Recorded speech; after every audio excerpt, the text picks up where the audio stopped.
ओम शांति। मास जुलाई आते ही हम सबको अपनी अति प्रिय आदरणीय दीदी मनमोहिनी जी की यादें आने लगती हैं। और याद आए क्यों नहीं, क्योंकि दीदी ने अपने जीवन से, अपने कृतित्व से, अपने व्यक्तित्व से, अपने स्नेहिल छाया से और अपनी प्रेम भरी परवरिश जो हम सबको प्रदान की है, उससे दीदी कभी भी हम सबको भुला नहीं सकती, हमेशा याद आती रहेंगी। मैं भी दीदी के साथ 6 वर्ष तक रहने का सौभाग्य मैंने भी प्राप्त किया है। और मुझे पूरा याद है कि हम जब यज्ञ में आए 78 में, तो हमें दीदी के अलावा और बहुत कम भाई बहनों की जानकारी थी, क्योंकि दीदी यूपी जोन की इंचार्ज रहा करती थी।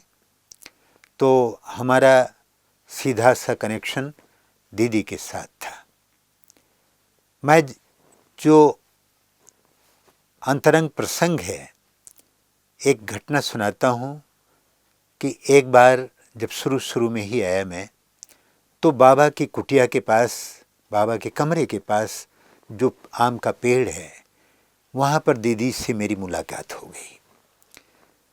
तो मैंने कहा, दीदी मुझे आपको गीत सुनाना है। कहते गीत सुनाना है, तो कब सुनाओगे? मैंने कहा दीदी जब आप कहें। और कहाँ सुनाओगे? हमने कहा दीदी जहाँ आप कहें।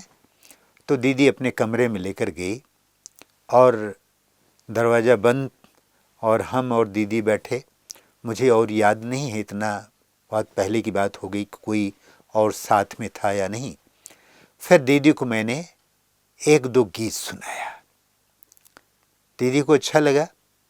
तो ये बात मुझे कभी भुलाए नहीं भूलती है।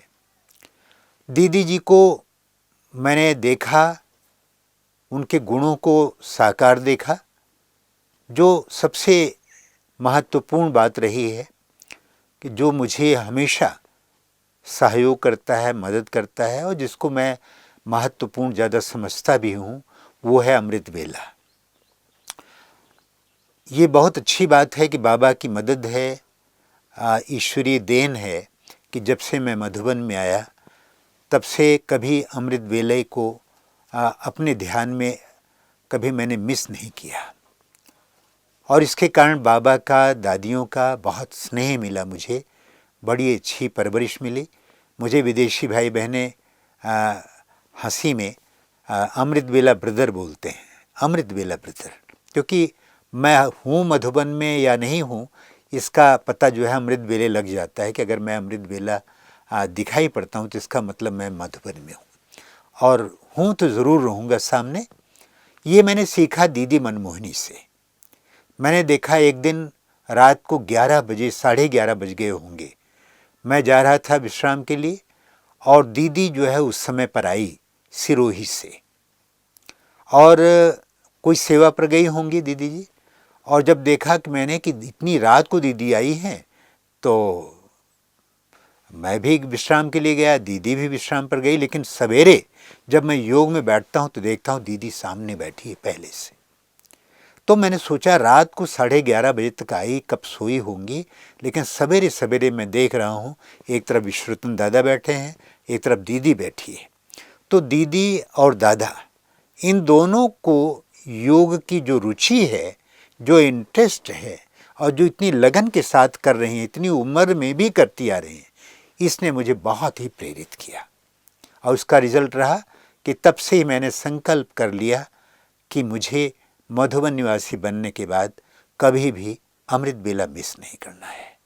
और वो आज तक भी बाबा की मदद से, सबकी दुआओं से अब तक भी चल रहा है। मुझे योग के बहुत अच्छे अनुभव होते हैं, स्वराज्याधिकारी बनने का, ऐसी चीज़ें। दीदी में जो दूसरी विशेषता मैंने देखी, कि ये स्वयं देखा मैंने दीदी को, कि दीदी डायरी और पेन लेकर के राइट टाइम पर क्लास में बैठना, रेगुलर होना, पंक्चुअल होना और एक्यूरेट होना, ये दीदी में बहुत बड़ी विशेषता है। सारा यज्ञ जानता है कि दीदी एक बहुत अच्छी गॉडली स्टूडेंट लाइफ वाली थी। उन्होंने सब करके बताया कि अगर पढ़ाई पढ़ी जाए तो कैसे पढ़ी जाए।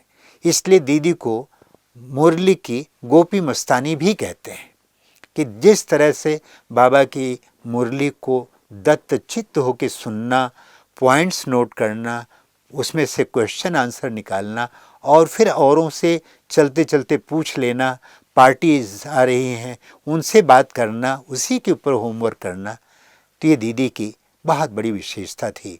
दीदी और दादी को हमने बाबा के आगे नीचे ज़मीन पर बैठ के, फर्श पे बैठ के सामने मुरली सुनते हुए, अव्यक्त महावाक्य सुनते हुए स्वयं देखा। ये मेरा सौभाग्य रहा। एक और बात जो देखने में आई कि दीदी और दादी में दोनों में इतना तालमेल अच्छा था, इतनी दोनों की सूझबूझ अच्छी थी, दोनों का बहुत अच्छा एडमिनिस्ट्रेशन बड़ा अच्छा था और दोनों की जो समझ है वो बड़ी गजब की थी। एक कोई बात थी, मुझे अभी याद नहीं आ रहा है कौन सा बात का प्रसंग रहा, कि हम सब जब दीदी के पास गए तो दीदी ने कहा कि ऐसा करो, आप अपनी बात को दादी को भी बताइए। तो हम दादी के पास गए तो दादी ने कहा ठीक है, मुझे सुना दिया, अब फिर दीदी को सुना दो, जो बात हुई है इसको दीदी को सुना दो। तो मैं देख रहा था कि वो बहुत प्रारंभिक बातें थीं, कुछ ऐसी चीज़ें थीं कि दीदी को भी सहमति नहीं देनी होती थी और दादी को भी नहीं देनी होती थी, लेकिन ना कहना कैसे है, ना नहीं कहना है, इसलिए दीदी दादी के पास और दादी दीदी के पास भेज देती थी। इस तरह से दोनों के पास आने जाने में व्यक्ति समझ जाएगा कि अब मुझे क्या करना है। तो जहाँ पर कुछ ऐसी चीज़ें हैं कि ना कहने की बात है, वहाँ पर किसी का दिल भी न दुखाया जाए और वो व्यक्ति समझ ले कि अब इसको छोड़ देना चाहिए, ऊपर ही छोड़ देना चाहिए, जो होगा देखा जाएगा, जो होगा अच्छा होगा। तो ये दोनों की बड़ी अच्छी है कि ऐसा नहीं कोई कि तुमने दीदी को जो है वो पूछ लिया और मुझे बताने क्यों आ रहे हो, ऐसा नहीं, बल्कि बहुत अच्छी दोनों की सूझबूझ थी। चौथी जो विशेषता हमारी आदरणीय दीदी में देखा, तो दीदी का जो इंटरनल व्यवस्था थी यज्ञ की, एक एक को ज्ञान योग में कितनी रुचि है, उनकी धारणा कितनी है, मर्यादा युक्त व्यवहार कितना है, उनके पुरुषार्थ की रूपरेखा क्या है, इस पर दीदी का बहुत ध्यान जाता था। विशेष करके दीदी को और दादी को सफाई पसंद थी, तो सफाई स्वच्छता बहुत अच्छी लगती थी। तो मधुबन के गोपों का, भाइयों का, वो कभी कभी दीदी और दादी बिना बताए अपने ग्रुप को ही लेकर के ऐसे पहुंच जाती थी और देखती थी कैसे लोग रहते हैं, इनकी अलमारी कैसे है, इनके बिस्तर कैसे है, इनका कैसे है। तो इसी बहाने कभी कभी जाते थे और कोई उसमें से बीच में बता देता था कि दीदी आ रही है, दादी आ रही है, तो फटाफट भाई तो आप जानते हैं कैसे रहते हैं। लेकिन व्यवस्था में देखा गया कि दीदी और दादी के रहते हुए हम सब अपना बिस्तर वगैरह बहुत अच्छा रखते थे। अक्सर करके दीदी और दादी हमारे विश्व रतन दादा का उदाहरण देती थी कि देखो विश्व रतन दादा की अलमारी कैसे है, सीखो कैसे कैसे रखते थे, कैसे अलमारी को बड़े सजा करके कपड़ों को कैसे रखा जाए, बिस्तर को कैसे रखा जाए, अपने जो है और सब कागज़ हैं और सब चीज़ें हैं उनको कैसे तरतीबवार सिलसिलेवार कैसे सजा करके साफ स्वच्छ करके रखा जाए। क्योंकि सामान ज़्यादा होना वो कोई ज़्यादा महत्वपूर्ण नहीं होता है, लेकिन सामान का तितर बितर होना, इधर उधर पड़े होना और गंदगी हो जाना, ये ना तो दीदी को पसंद था और ना तो दादी को पसंद था। और सब जानते हैं कि दीदी और दादी का इस तरह से एकाएक जो है वो पहुंच जाना और सबको देखना और सीख देना, सिखाना, ये दीदी दादी की आंतरिक जो व्यवस्था थी यज्ञ में वो बहुत ही महत्वपूर्ण थी। ऐसे ही दीदी को मैंने देखा कि दीदी बड़ी सहनशील थी। मैं किचन में भोजन बनाता था और जब दीदी क्रॉस होके आती थी तो मैं दरवाजे पर खड़ा हो जाता था और दीदी को निहारता था बहुत प्रेम से, क्योंकि दीदी हमारी इंस्टीट्यूशन की हेड थी, तो दीदी को देखते हुए मुझे बड़ा, और दीदी के साथ लच्छू दादी होती थी, तो दीदी को लेकर के जा रहे हैं। दीदी के पाँव में थोड़ा सा जो तकलीफ़ थी उसके कारण दीदी का थोड़ा सा इस तरह झुक झुक के चलती थी दीदी। वो देख के ऐसा लगता है कि दीदी के चेहरे पर कभी भी दर्द का कोई भी भाव नहीं आया। तो दीदी इतनी सहनशील थी कि दर्द कितना भी हो, लेकिन कभी भी मुख से वो नहीं कहा। लेकिन फिर भी चल कर के भी आती थी और सब डिपार्टमेंट में जाती थी। दीदी और दादी, ये बराबर इनका क्रम चलता था।